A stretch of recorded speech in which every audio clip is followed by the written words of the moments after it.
building was arranged to maximise the visitors' trauma. Their 20-yard journey through the mortuary required them to pass an extended row of gurneys, each bearing a corpse wrapped in an envelope of shiny white polythene. The stale air was heavy with the smell of decay, disinfectant, and an illicit hint of cigarette smoke.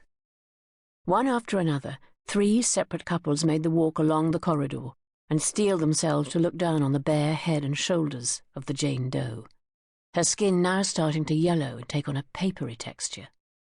And one after another, they shook their heads, their expressions of relief mixed with uncertainty and the fear of similar ordeals to follow. The man with green eyes did not carry himself like the others. His footsteps approached briskly.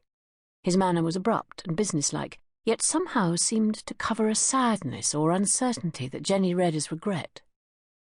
Without flinching, he looked down at the Jane Doe's face, studied her for a moment, then shook his head decisively. Curious, Jenny asked him who he was looking for. In a cultured, transatlantic accent, he explained briefly that his stepdaughter had been travelling in the UK and had failed to make contact for several weeks. Her last email was sent from an internet cafe in Bristol. The police had told him about the body. Before Jenny could find a pretext to extend the conversation, he turned and left as quickly as he had come. Mr. and Mrs. Crosby arrived after the main group. He was in his late 50s and dressed in the business suit that befitted a high-level professional or businessman. She was several years younger and had the well-preserved features and softer manner of a woman who had not been ground down by life in the workplace. With them came a young man in his late 20s, also dressed formally in a suit and tie. Mr. Crosby introduced him stiffly as Michael Stevens, his daughter's boyfriend. The term seemed to embarrass him, a father not yet ready to surrender the affections of his grown-up daughter.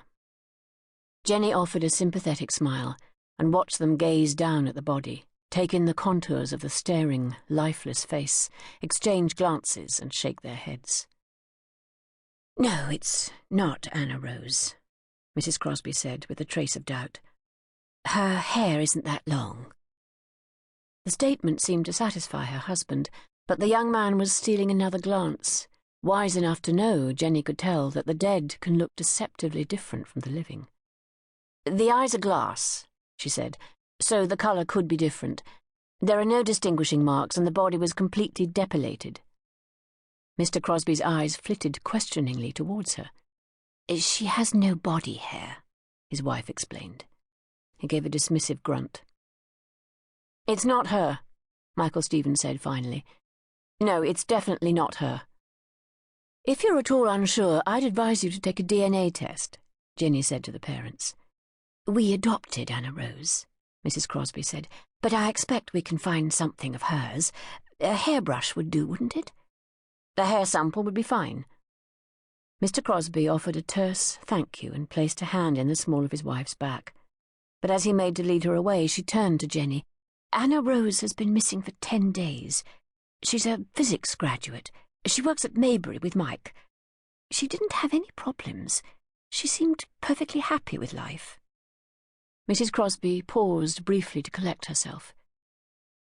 "Do you ever come across that?" Mr. Crosby, embarrassed at his wife's naivety, lowered his eyes to the floor. Mike Stevens glanced uncertainly between his missing girlfriend's parents. There was alarm in his eyes. He was out of his depth. "No, not often," Jenny said.